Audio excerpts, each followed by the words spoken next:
Hello, my friends, and welcome to another episode of Philtastic Comics and Art.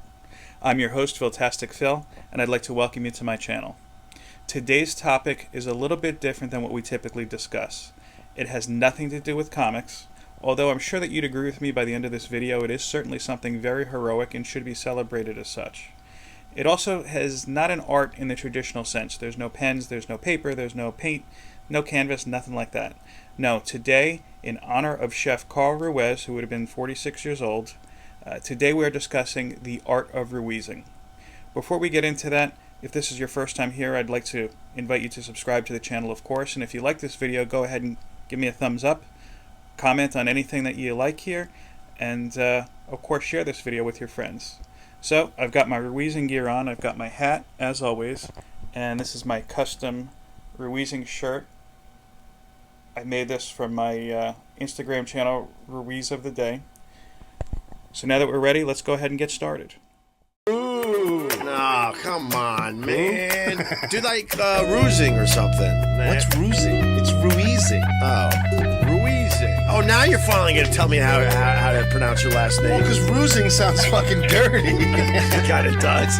He's always there to make you laugh or take a food porn photograph. Just reading his shirts and hats will make life better. I'm like exotic. I'm like a fat unicorn. He's a chef who plays to win. In fact, the night was named after him. Just watch him as he works. He's a real go-getter. Hit it, Joey. You could tell by his Instagram that he doesn't give a damn. He don't need no reason to go Ruizing. He goes Ruizing all night long. The Cuban does what he wants. Wrap it up. He doesn't give a fuck. He don't need no reason to go Ruizing. He goes Ruizing all night long.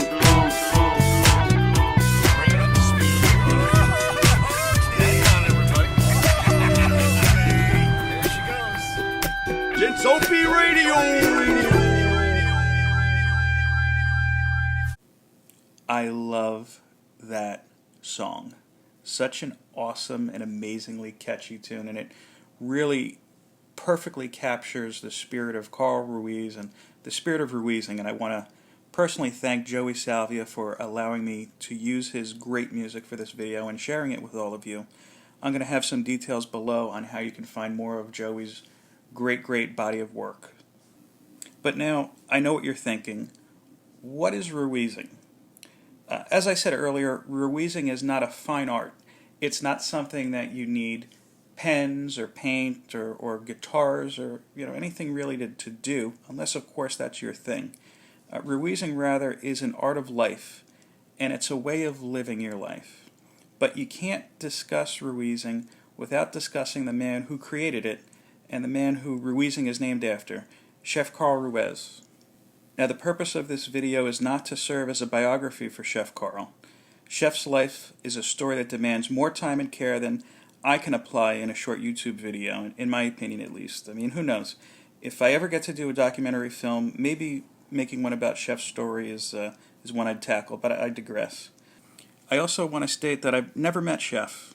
Unfortunately, I missed out. My wife and I had planned to visit his restaurant, La Cubana, in New York City in early 2019, October 2019, but unfortunately we lost Chef Carl in late September. So I'm strictly speaking from the perspective of a fan. I don't claim to have known him personally or know what he was thinking. This is just my observations. I first became aware of Chef Carl when he appeared on the Opie radio show back when it was on satellite radio. And as many people know, he was a mainstay on the show, along with comedian Vic Henley and Sherrod Small. I then followed Carl and Opie and Vic and Sherrod to the Opie Radio podcast, and based on what I heard with Carl, I started watching him on the Food Network, Guy's Grocery Games, Triple D, Guy's Country Kitchen, anywhere I could find him.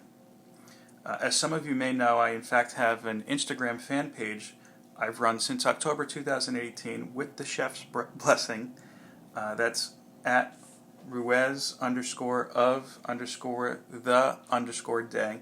I'll leave a post in the details of this video about that if you'd like to take a look. And I had started it really as a page for quotes from Chef, just very smart man, very quotable, as well as just some artwork, some fun stuff, of course, that I made of Chef. But after he passed away, it morphed into more of a tribute page, and I encourage you to check that out if you don't already do so. Right off the bat, there were a few things that stood out about Chef Carl and really got my attention. First and foremost, and this might seem a little silly, but he was a local guy. When I first started listening to him, he started mentioning the places and things that are around my hometown, like Sorrento's Bakery, or the TGI Fridays on Route 10 in East Hanover, or the McDonald's in Florham Park. And of course, that got my attention because honestly, it's not every day you hear your hometown broadcast anywhere on the radio or on the internet or something like that. The next thing that stood out to me, of course, and this is probably what stands out to everyone, was his wit. Chef was very quick and very, very funny. And his wit and his jovial nature made him a great addition to Opie's show. He was able to hang with some of the best comedians out there, like Bill Burr, Vic Henley and Sherrod Small, who I mentioned earlier, and Doug Benson, just to name a few. But more than that, Carl was real. His stories, both humorous and otherwise, were grounded in actual events in his life. This is what made him so relatable and why he's worked so well on Opie's podcast. Without getting too off topic, Opie's podcast differs from standard and satellite radio programs because it's about real people. He's not trying to sell you the latest film or the latest album, although really I'm not sure that radio can even do that any longer, not effectively at least. That show is about everyday life and just the little things that we all run into, and I think that Chef Carl got that.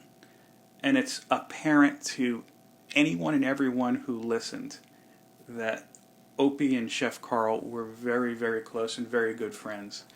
And really, when you work with people that you like, talking about things that are interesting, not just things that you want to sell, you have a good time. You result in a good product. And exactly that's what's happened with the Opie Radio podcast.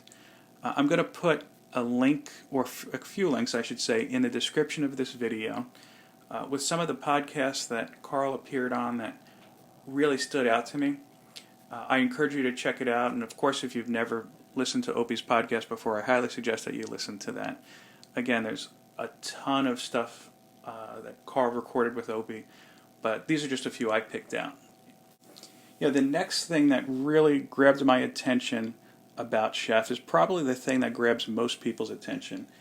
He's just a fun guy to watch and to listen to. And again, it's just very down to earth. And no doubt, Chef's fun-loving nature was the byproduct of his warmth as a person and his generosity. Now, his Instagram page, if you look at it, it was always filled with pictures and videos of him having a good time with a good meal, maybe a stiff drink or a few, or just hanging out with good friends. He also posted about charities and causes he volunteered for from time to time, like Operation Barbecue Relief, for example. It's a disaster relief organization known for serving hot meals to communities impacted by disasters, and also serving hot meals to those first responders that are out there too. Chef Carl also champions the local mom and pop restaurants, which, especially in times like these, need all the help they can get. People would trash these local places on Yelp for service that they would think is unacceptable, in which most cases they were way off base, at least in my opinion. And these people would complain about stupid things like the air conditioning was too cold, or they didn't have my favorite soda. You go to a restaurant, all soda tastes the same. I don't know why people complain about something dumb like that. But those same people have no problem going to something like an Applebee's or a corporate restaurant that has just a wall of microwaves instead of ovens, and eating just whatever gelatinous factory-made food is in front of them. That they'll give 5 stars, but The mom and pop who've mortgaged their house 4 or 5 times just to get their dream off the ground, they want to give it 2-star because they didn't like the water. Chef would actually read off some of these ridiculous Yelp reviews and pick them apart in a very intelligent way. He actually did, I think, 1 or 2 times on Opie's podcast, and I think there might be a few times on his YouTube channels that he does that as well. Chef took it a step further. He would actually go to some of these restaurants like your McDonald's, your Chick-fil-A, your Applebee's, and yes, your Olive Garden, which I beg you, if you live in New Jersey, especially in northern New Jersey, you don't need to go there. But again, I digress. Anyway, he would go to these restaurants and he would give you the good, the bad, and the ugly. He would do it in a way that was intelligent, engaging, highly entertaining, and best of all, any proceeds he got from that channel, he would go ahead and donate for Alzheimer's research. I'm going to go ahead and put a link to his YouTube page, OMG Carl's Food Show, in this channel description, in this video description, and I encourage you to check that out. Chef Carl, also known as the Cuban, made national headlines when he declared that the best Cuban sandwich in America was not in Miami or Tampa, where some would think, hey, this is where the sandwich was born, this is where the best one's got to be. No, he said it's in a small luncheonette in West New York, New Jersey, La Pola. Chef Carl's generosity is a huge part of his legacy, and rightfully so. When he passed, his good friends at 8it, that's the app, number 8, IT, as in I ate it. I'll put a link into the description. I know this description is going to have a lot of links on it, and I hope you have a good time clicking through them. But again, the good people at 8it helped orchestrate the Don't Stop Ruizing movement.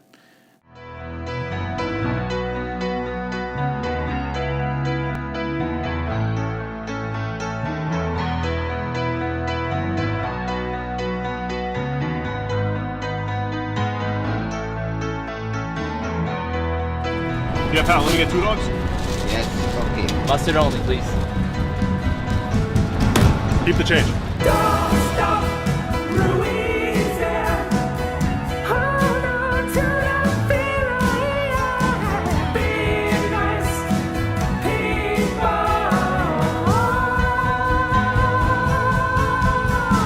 Don't stop Ruizing. This encouraged anyone who wanted to participate to match their tip to whatever the bill is. So if you go to a restaurant and your bill is $100, tip $100 to your server. It was just a way of helping to support the restaurant community and help to support servers. There's been a resurgence of that, especially in these times when restaurants are among the biggest local businesses that are hurting. This movement, the Don't Stop Ruizing movement, made national headlines and was championed by Carl the Cuban's good friend, Food Network's own Guy Fieri. As I said earlier, I unfortunately never got to meet Chef Carl the Cuban, but something I don't regret is attending his memorial held at Pig Beach shortly after his passing. It was a long day for my beautiful wife and I. It took us about 3.5 hours door to door to get to Pig Beach from our house in northern New Jersey. But once we were there, we really enjoyed the great food, the great atmosphere, and especially connecting with other Ruizing fans. Hands down, the best moment, though, of the day was really getting a chance to meet Carl's mother and Carl's brother George. And I gave them actually some of the paintings I had done of Carl, which, from what I understand, his mother still has hanging in her home, which really, it makes me feel honored, to say the least. On a side note, I did sneak Carl into the background of a piece I did recently. It was during the 2020 Battober Challenge, depicting Robin, Damian Wayne version of Robin for the comic fans who are still listening, scarfing down a burger at a fast food restaurant. And then if you look in the corner, there's a nod to the Cuban, right there sitting and enjoying a burger in the background. Maybe he's filming a video. I've also put a nice reference to Carl the Cuban in the cover art I completed for Joey Salvia's song, Sad Songs. That was Joey's idea, but I was happy I got to work on that as well, and I'm more than happy to do that tribute. So just what is the art of Ruizing? It's not unlike the comic community that we've spoken about so many times in the past. Simply put, it's living life like Chef Carl Ruiz did, with your arms stretched out, embracing the world around you. It's about celebrating the aspects and the different parts of your life that you love. It's about sharing a good meal with good friends and family. It's about living your life to the fullest, unapologetically and with unbridled enthusiasm. It's about working hard towards completing your goals, and when you do, spreading your success to those less fortunate. Chef Carl had many great quotes that I've shared on the Ruiz of the Day Instagram page, which again, if you've never checked out, I highly encourage you to do so. If you're a fan of the chef, then I think that you're going to like this page. But as I was saying, he said a lot of great things, but one of them I'd like to leave you with here tonight. Enjoy life. Never let someone tell you you can't do it. Make as many mistakes as you can. Never take advice from people who haven't walked in your shoes. You only have to win once. With that, my friends, thank you again for checking out this episode of Philtastic Comics and Art. I hope you enjoyed the video. As always, feel free to give it a like, comment, and share. And if you haven't done so, please subscribe. I'd like to give a very special thank you to Opie, Joey Salvia, Gloria, Maddie Rock, Mo, and Edith, and everybody in the Ruizing community who has supported the Instagram page and has given support for this video. I am going to do a little bit of a follow-up later this week, but again, thank you for checking out this video, and as always, peace, love, comics, and Ruizing. Thank you very much. Have a great night.